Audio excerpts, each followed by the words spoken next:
Assalamualaikum warahmatullahi wabarakatuh. Alhamdulillah kita bertemu lagi. Sambungan siri video saya berkongsi doa-doa daripada Al-Quran dan As-Sunnah yang saya sendiri amalkan dan ingin saya kongsikan supaya tuan-tuan dan puan-puan yang dirahmati Allah juga dapat sama-sama mengamalkannya. Kali ini saya ingin berkongsi doa yang sedikit berbeza kerana meskipun saya kata tadi doa-doa daripada Al-Quran dan Sunnah, kali ini saya ingin berkongsi sebuah doa yang diamalkan di sisi kalangan generasi salafus soleh. Siapakah salafus soleh? Salaf merujuk pada zaman awal umat Islam, yang ini 300 tahun yang pertama. Tetapi pada tempoh tersebut, yakni 300 tahun yang pertama, ada saja umat Islam yang bagus dan ada saja umat Islam yang telah pun menyeleweng ataupun telah mengikut aliran-aliran yang lain. Maka tak cukup sekadar disebut zaman salaf, tetapi kita kata salafus soleh, yang ini orang-orang yang soleh pada zaman salaf. Inilah yang dimaksudkan dengan salafus soleh. Sambil mendengar penjelasan saya tentang doa ini, jemput menikmati keindahan Bandaraya Kuala Lumpur tanpa kenderaan berenjin. Tuan-tuan dan puan-puan, bagi sesiapa yang tidak tahu, bagi yang duduk di Lembah Kelang, pada setiap hari Ahad antara pukul 7 pagi sehingga 9 pagi, beberapa jalan utama di Kuala Lumpur ditutup untuk kenderaan yang berenjin dan dibuka untuk para pejalan kaki, para pelari ke, nak berjoging ke, yang berbasikal ke, yang menggunakan kasut beroda ke, ataupun skateboard ke, ataupun apa-apa alat senaman yang lain. Okey, beberapa jalan utama. Apakah jalan-jalan yang dibuka itu? Jemput ikuti video saya ini untuk ketahui manakah jalan yang dibuka untuk kita yang tanpa kenderaan berenjin. Okey, tanpa kenderaan berenjin. Okey, doa yang saya ingin kongsikan ini mungkin tuan-tuan dan puan-puan pernah mendengarnya, mungkin juga sudah pun mengamalkannya, ya. Ia berbunyi, Allahumma arinal haqqa haqqan warzuqna ittiba'ahu wa arinal batila batilan wa wafiqna liijtinabihi wa la taj'alhu multabisan alaina fanadilla waj'alna lil muttaqina imama. Yang bermaksud, ya Allah, tunjukkanlah kepada kami kebenaran itu sebagai satu kebenaran dan rezekikanlah kepada kami untuk mengikutinya, dan tunjukkanlah kami kebatilan itu sebagai satu kebatilan dan bantulah kami untuk menjauhinya, dan janganlah kau menjadikan kebatilan itu sebagai sesuatu yang mengelabui kami sehingga kami menjadi sesat. Sebaliknya, jadikanlah kami ini imam ataupun pemimpin bagi orang-orang yang bertakwa. Okey, sedikit tentang rujukan doa ini. Mungkin tuan-tuan dan puan-puan pernah mendengar sebahagian agamawan yang berkata ini adalah doa Nabi SAW. Saya pun pernah mendengar sedemikian. Cuma apabila saya membuat kajian, saya membuat pencarian, saya tidak menemui doa ini diamalkan atau diajarkan oleh Rasulullah SAW, baik dengan sanad yang sahih mahupun hasan mahupun dhaif, ataupun mana-mana sandaran daripada rujukan yang boleh diambil kira sebagai rujukan yang muktabar. Demikian juga ia bukanlah doa daripada amalan para sahabat, kerana apabila hendak disandarkan kepada para sahabat juga radhiyallahu anhum, kita juga perlukan rujukan yang bersanad dan kemudian kita mengkaji darjat sanad tersebut, ya. Cuma apa yang saya temui ialah sebagaimana lafaz tadi yang saya baca daripada tafsir Ibnu Katsir. Tafsir Ibnu Katsir, lihat di penghujung tafsir ayat 213 daripada surah Al-Baqarah. Saya ulangi, surah Al-Baqarah, surah yang kedua, ayat 213. Doa ini di hujung sekali. Alamak, mana nak cari tafsir Ibnu Katsir ni? Okey, tuan-tuan dan puan, tafsir Ibnu Katsir sudah pun diterjemahkan ke bahasa Indonesia, tetapi dengan terjemahan yang kita kata mudah dan standard sehingga kita di Malaysia pun boleh memahaminya. Itu yang pertama. Yang kedua, pihak yang membuat terjemahan itu dia tidak hadkan copyright ataupun hak cipta, maka terjemahan itu sekarang ini boleh kita muat turun dan rujuk di handphone kita. Okay, tak payah susah-susah nak beli kitab yang banyak-banyak jilid. Di handphone kita boleh, baik Android maupun iOS. Okey, baik iOS, cari saja tafsir Ibnu Katsir. Ada banyak rujukan sebab mereka semua menggunakan daripada rujukan terjemahan yang sama, cuma pembuat aplikasi yang berbeza. Okey, muat turun dah dan letak dalam phone anda. Tuan-tuan dan puan-puan, phone kita ini ia bergantung sama ada kita nak menjadikannya sebagai sesuatu yang bermanfaat. Maknanya ada Al-Quran dalam tu, ada aplikasi Al-Quran, ada aplikasi hadis, ada aplikasi tafsir Al-Quran, yakni tafsir Ibnu Katsir, ada aplikasi Hisnul Muslim dan macam-macam lagi. Atau ia kita gunakan untuk membazir masa kita dengan banyak-banyak perkara lara, banyak-banyak perkara sia-sia. Okay? Sekarang ni benda ni is at our fingertips, orang putih sebutkan, di hujung jari kita, nak tak nak ataupun tidak. Apakah alasan kita di hadapan Allah SWT di hari akhirat kelak apabila kita ni jauh daripada Al-Quran, jauh daripada hadis-hadis Nabi, jauh daripada zikir-zikir yang daripada Al-Quran dan hadis. Apabila ditanya, saya tak ada rujukan, padahal hari-hari pegang phone ini, ke mana pun kita pergi, kita bawa phone kan, padahal ada saja di dalam ni. Tetapi apa yang kita buat dalam ni ialah banyak perkara yang lara. Benda yang bermanfaat pun ada, cuma kita tidak meletakkannya dan menggunakannya. Ya, jadi ayuh tuan-tuan dan puan-puan, kita gunakan phone kita ini, baik yang Android maupun iOS, sebagai jalan untuk mendekatkan diri kita kepada Allah SWT, untuk menambah ilmu kita, dan bukannya pula sebaliknya, bukan pula menjauhkannya dengan perkara-perkara lara, dengan media sosialnya, dengan berpuluh-puluh WhatsApp group, dengan berpuluh-puluh Telegram. Punyalah banyak. Kita duk baca laju macam lah kita ingat apa yang kita baca tu kan. Okey. Jadi salah satu rujukan yang patut kita ada dalam phone masing-masing ialah tafsir Ibnu Katsir. Sebab bila kita membaca Al-Quran, kadang-kadang kita nak juga semak tafsiran terhadap ayat tersebut. Mudah saja boleh buka tafsir Ibnu Katsir dan kita membaca penjelasan ataupun tafsiran tentang ayat itu ya. Jadi yang saya bacakan ini sila rujuk dalam tafsir Ibnu Katsir. Tafsir bagi surah Al-Baqarah, surah yang kedua, ayat nombor 213.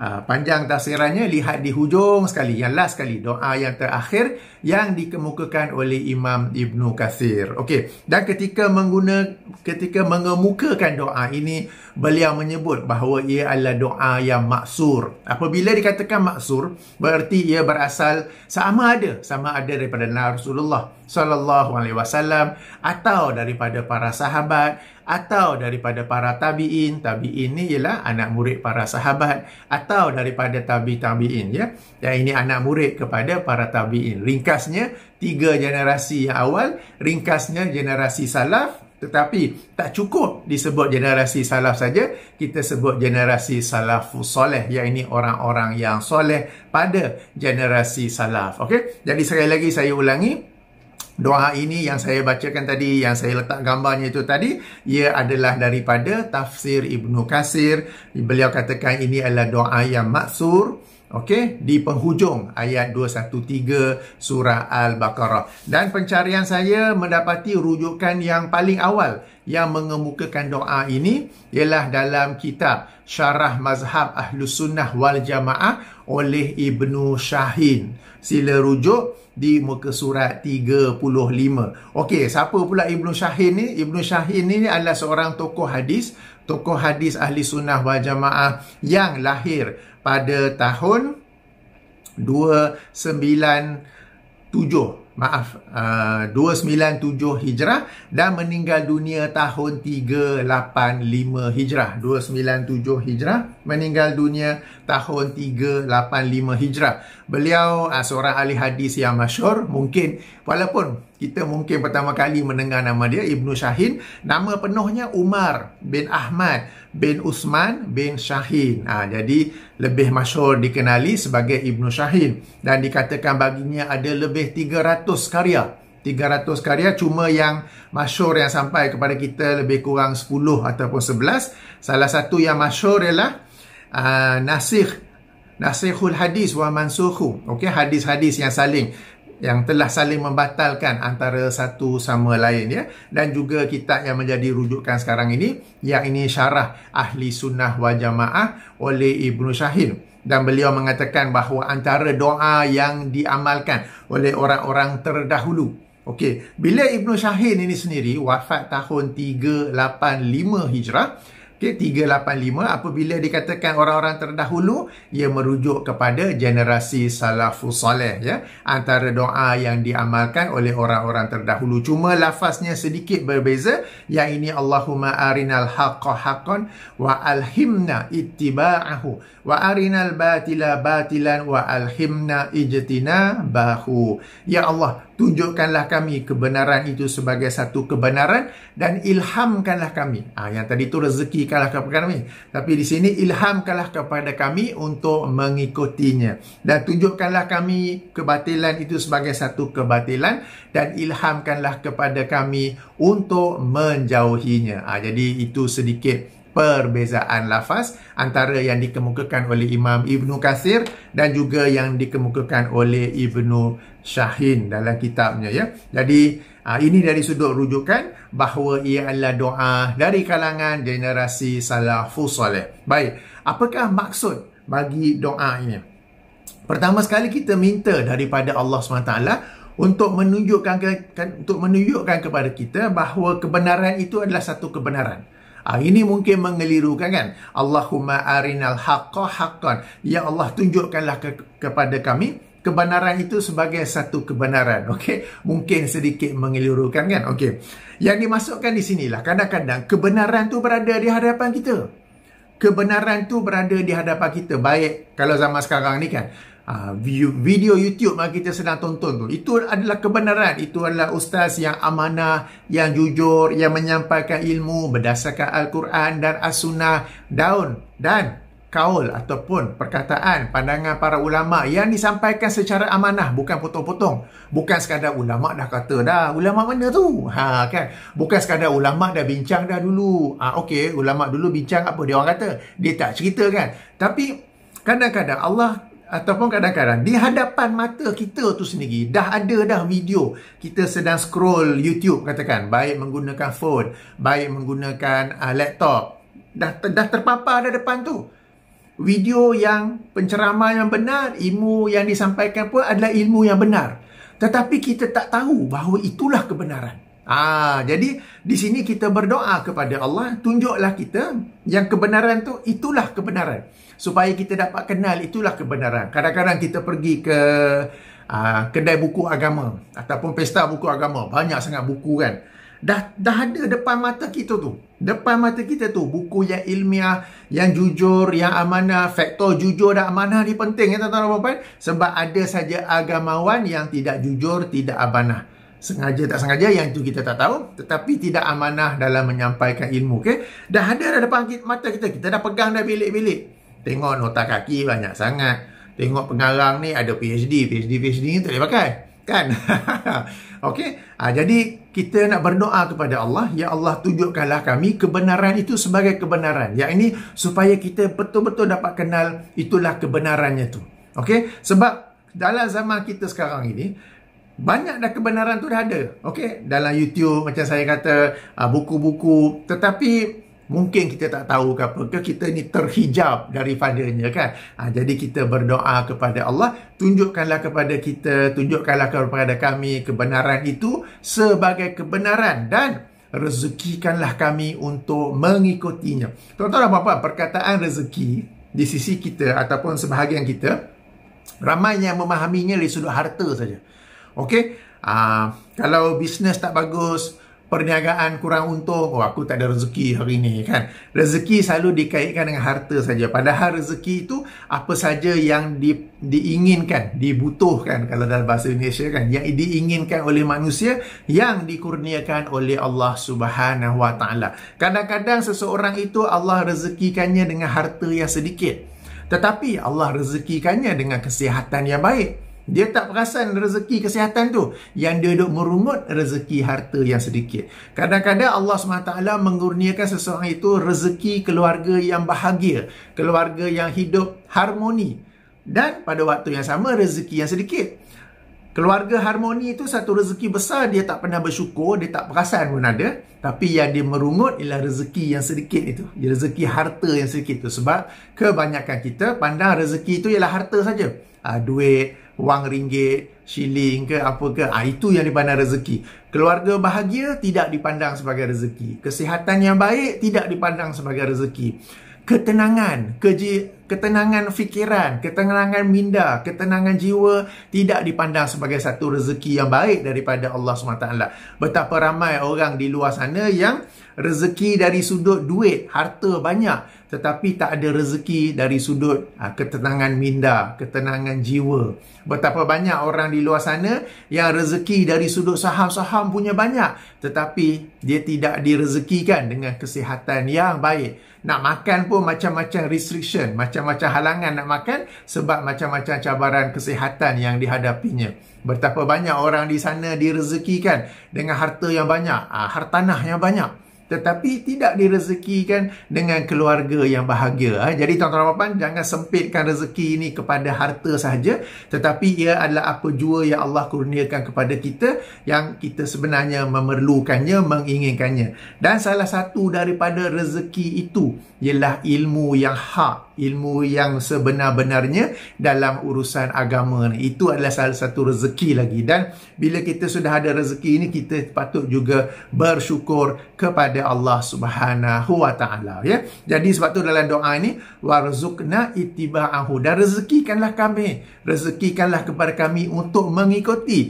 kebenaran tersebut. Jadi kita meminta petunjuk daripada Allah SWT untuk menunjukkan kepada kita kebenaran itu supaya kita dapat mengenali kebenaran dan kita direzekikan untuk mengikutinya. Seterusnya kita berdoa, ya Allah, tunjukkanlah kepada kami kebatilan itu sebagai kebatilan. Maknanya nampak benda yang salah, kita dapat kenal benda yang salah. Nampak buku yang salah, kita dapat kenal buku yang salah. Nampak video yang salah, kita dapat kenal video yang salah itu. Dan bantulah kami untuk menjauhinya. Bukan sekadar tidak mengamalkannya, bukan sekadar tidak berkeyakinan dengan perkara yang salah itu, tetapi agar kita menjauhinya. Okey? Yang ini penting. Macam sekarang ini kan, banyaknya bercampur aduk antara kebenaran dan kebatilan. Susah untuk kita nak pisahkan mana satu ni. Susah kita nak bezakan mana satu ini. Jadi inilah kepentingan doa ini. Nanti saya ulas lebih lanjut. Sekarang saya nak bacakan, nak terangkan maksudnya sahaja terlebih dahulu. Okey. Kemudian kita doa, wala taj'alhu, dan janganlah engkau menjadikannya. Nya ni merujuk kepada kebatilan itu. Janganlah kamu menjadikannya multabisan alaina, sesuatu yang sama-samar, yang duduk atas kita ni. Sama ya, bela je mana satu ni, mana satu ni, mana satu ni kan. Fanadillah, sehingga kami pun menjadi sesat. Sampai jadi sesat kan. Okey, waja'alna lil muttaqina iman. Sebaliknya, jadikanlah kami ini bagi orang-orang yang bertakwa imaman. Tuan-tuan dan puan-puan, dalam rangka kita mencari ilmu, dalam rangka kita menginginkan ilmu yang benar, kita inginkan agama yang benar, kita inginkan akidah yang benar, kita inginkan ibadah yang benar, kita bukan nak untuk diri kita sahaja. Don't be selfish. Kadang-kadang orang tu ilmu banyak, dan Alhamdulillah Allah telah merezekikannya dengan ilmu yang benar. Kan, tetapi walau bagaimanapun, namun begitu, dia simpan untuk dirinya sendiri saja. Dia tak nak sebar-sebarkan. Dia tak nak berkongsi. Antaranya, nanti apa orang kata aku ni, apatah lagi zaman sekarang kan, nanti aku cerita orang panggil aku Wahabi pula. Kalau dapat jadi Wahabi, payahlah pula nanti. Jiran-jiran tak nak tegur lah, apa ke semua tu kan. Kalau di pejabat ke nanti tak ada kawan lah, apa semua tu. Okey, jadi kita berdoa, jadikanlah kita ini imam, yang ini pemimpin bagi orang-orang yang bertakwa. Maksud imam di sini ialah kita ini dapat guide, kita dapat berkongsi kebenaran tersebut kepada orang ramai, dan kita juga dapat menerangkan antara mana yang hak, mana yang batil itu kepada orang ramai, bukan simpan-simpan sendiri saja, bukan short sendiri saja. Okey, jadi ini satu lagi yang kita berdoa, yang kita minta daripada Allah SWT melalui doa ini. Okey, yang ini maksud doa. Sekarang ni, apakah kepentingan doa ini? Kenapa saya nak berkongsi doa ini? Sehingga Saya kata tadi doa Al-Quran dan Sunnah kan. Tetapi ini doa daripada salafus soleh. Kenapa saya nak berkongsinya? Apakah kepentingannya? Okey, macam saya kata tadi, inilah doa generasi salafus soleh dan mereka sendiri mengamal kerana pada zaman mereka itu sendiri terdapat banyak aliran-aliran yang menyesatkan. Antaranya seperti Jahmiyah, seperti Khawarij, seperti Syiah, seperti Mu'tazilah, Qadariyah, Jabariyah, Karamitah, Murji'ah, Mujassimah dan banyak lagi yang tak dapat disebut-sebut. Okey? Dan ini memang ada pada zaman mereka dan ciri-ciri ahli sunnah wal jamaah yang original, yang sebenar-benarnya pada zaman salafus soleh ialah membasmi bid'ah, bukan membela bid'ah tau. Membasmi bid'ah tersebut dan mereka bekerja keras secara ilmiah untuk membantah aliran-aliran ini. Tetapi di kalangan orang awam mungkin ada yang samar-samar tentang perkara ini kan. Jadi sebab itulah dibacakan doa ini supaya Allah menunjuki mereka bahawa yang hak itulah yang hak dan supaya Allah rezekikan mereka untuk mengikutinya dan Allah menunjukkan kepada mereka kebatilan itu sebagai kebatilan supaya mereka menjauhinya dan tidaklah menjadikan kebatilan itu sesuatu yang menyelubungi mereka sehingga akhirnya mereka tersesat. Sebaliknya mereka berdoa agar Allah menjadikan mereka ni pemimpin bagi orang-orang yang bertakwa di mana mereka dapat memimpin ke arah ilmu yang benar dan menjauhi ilmu yang batil. Tuan-tuan dan puan-puan, perkara ini saya tak dapat nak kata betapa pentingnya untuk kita juga amalkan, untuk kita juga doakan pada zaman kita sekarang ini. Sebab pada zaman kita sekarang ini sangat banyak kebatilan-kebatilan yang begitu menyeluruh, begitu meluas sampai-sampai orang akan menganggap inilah satu kebenaran. Okay, sebab takkanlah benda salah itu yang meluas. Kita ni kan di negara Islam, kita ni kan di negara Malaysia, kita ni kan ada banyak ustaz-ustaz. Yang lebih membahayakan, yang lebih menyedihkan adalah terdapatnya segolongan orang-orang agama yang mendakwa diri mereka ahli sunnah wal jamaah. Akan tetapi walaupun namun begitu, mereka inilah orang-orang yang sama inilah yang mendakwa diri mereka ahli sunnah wal jamaah. Mereka lah yang redha kepada bid'ah-bid'ah baik dari sudut akidah mahupun ibadah. Bahkan mereka ni jugalah yang mencipta bid'ah-bid'ah yang baharu dalam agama. Mereka inilah orang yang sama yang membela, yang berhujah membela bid'ah-bid'ah tersebut. Dan yang lebih menyedihkan, apabila ada orang lain yang menyeru kepada sunnah dan menyeru agar ditinggalkan bid'ah, orang yang menyeru itulah yang mereka cop sebagai bukan ahli sunnah. Itulah yang mereka cop sebagai telah terkeluar daripada ahli sunnah wal jamaah. Jadi ini bagi orang awam sesuatu yang benar-benar mengelirukan. Siapa ahli sunnah wal jamaah sekarang ni? Kan? Macam saya lazim kata, every Tom, Dick and Harry claims himself or herself as ahli sunnah wal jamaah. Setiap Ahmad, Acong, Arumugam mendakwa diri mereka sebagai ahli sunnah wal jamaah. Tetapi mereka ni tidak pula menegakkan sunnah. Mereka ni tidak pula memprioritikan sunnah. Mereka ni tidak pula menyampaikan sunnah. Yang mereka buat ialah terbalik. Mereka inilah yang redha pada bid'ah. Mereka inilah yang mencipta bid'ah. Mereka inilah yang berhujah membela bid'ah. Dan kalau ada orang lain yang mengajak kepada sunnah, orang lain itu yang dicop sebagai Wahabi, yang dicop sebagai sesat, yang dicop sebagai pemecah belah umat, yang dicop sebagai terkeluar daripada ahli sunnah wal jamaah. Ini satu suasana yang memang sangat-sangat mengelirukan. Kemudian kita ada pula sebahagian mereka memang termasuk dalam golongan saya sebut tadi, sebahagian lagi pula tak. Tetapi apa yang disebut sebagai ustaz-ustaz selebriti, untuk menjaga status selebriti mereka itu, mereka menyampaikan apa yang masyarakat nak dengar. Mereka tak akan sampaikan benda yang opposite, yang bertentangan, yang merupakan ajaran Islam yang hak, kerana ia akan menjatuhkan, menurunkan nilai selebriti mereka. Jadi apa yang masyarakat nak dengar, itu mereka sampaikan. Tak kisahlah hak ataupun batil.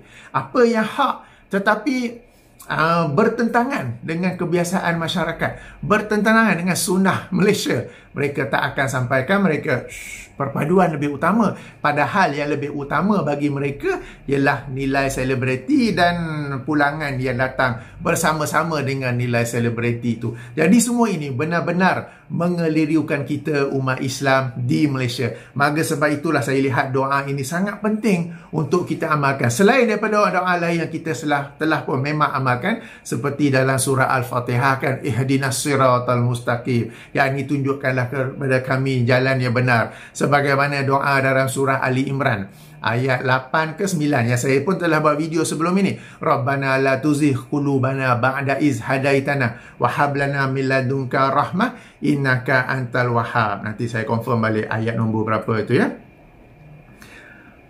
Surah Ali Imran ayat nombor 8 atau 9. Okey. Ayat nombor 8. Okey, ayat nombor 8, dan saya pun telah membuat video khas tentang doa ini supaya kita sama-sama amalkannya ya. Jadi ini satu lagi doa yang kita patut amalkan dalam suasana bercampur aduknya sekarang ini antara hak dan batil. Okey, jadi kita berdoa kepada Allah agar kita dapat mengenal pasti yang hak itu macam mana, kebenaran itu macam mana, dan supaya Allah rezekikan kepada kami, kepada kita untuk mengikutinya. Dan kita berdoa kepada Allah agar Allah menunjukkan kepada kita supaya kita dapat mengenal pasti kebatilan itu macam mana.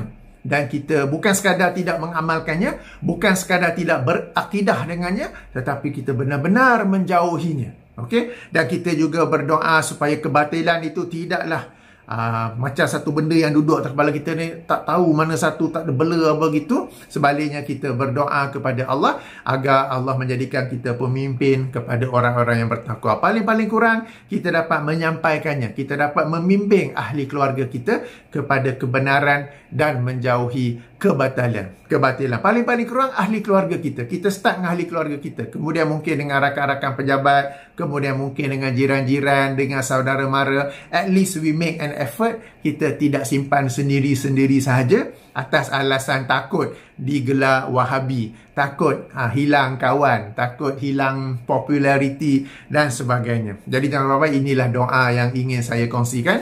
Okey, ayuh kita amalkannya. Kalau siapa yang tak sempat hafal, okey, sila rujuk dalam tafsir Ibnu Katsir, ada teks Arabnya di situ ya, di penghujung tafsir bagi ayat 213 surah Al-Baqarah. Dan memandangkan ini bukanlah doa daripada Nabi SAW mahupun Al-Quran, boleh kalau kita nak baca terjemahannya sahaja, baik dalam bahasa Melayu mahupun dalam bahasa Inggeris, ikut keselesaan masing-masing. Kalau doa itu daripada Al-Quran dan As-Sunnah, maka sebaik-baiknya kita baca dalam bahasanya yang original. Yang ini bahasa Arab, kerana bahasa Arab itu memiliki kekayaan di dalamnya yang sukar untuk diterjemah secara tepat ke dalam bahasa lain. Itu yang pertama. Dan kedua, faktor barakah doa daripada Quran, doa daripada sunnah. Dan kita nak sebut apa yang firman Allah, kalam Allah, dan apa yang disebut oleh orang yang kita paling cintai, yang ini Rasulullah SAW. Jadi untuk doa-doa Al-Quran dan Sunnah memang sangat-sangat ditekankan membacanya dalam bahasa Arab yang asal. Tetapi kalau doa yang seperti yang saya kongsikan sekarang ini merupakan amalan generasi salafus soleh, boleh-boleh saja jika hendak membaca terjemahannya. Meskipun membaca yang bahasa Arab tetap lagi bagus. Okey, sehingga sini saja dahulu. Sama-sama kita amalkan ya. Subhanakallahumma wa bihamdika asyhadu an la ilaha illa anta astaghfiruka wa atubu ilaika. Assalamualaikum warahmatullahi wabarakatuh.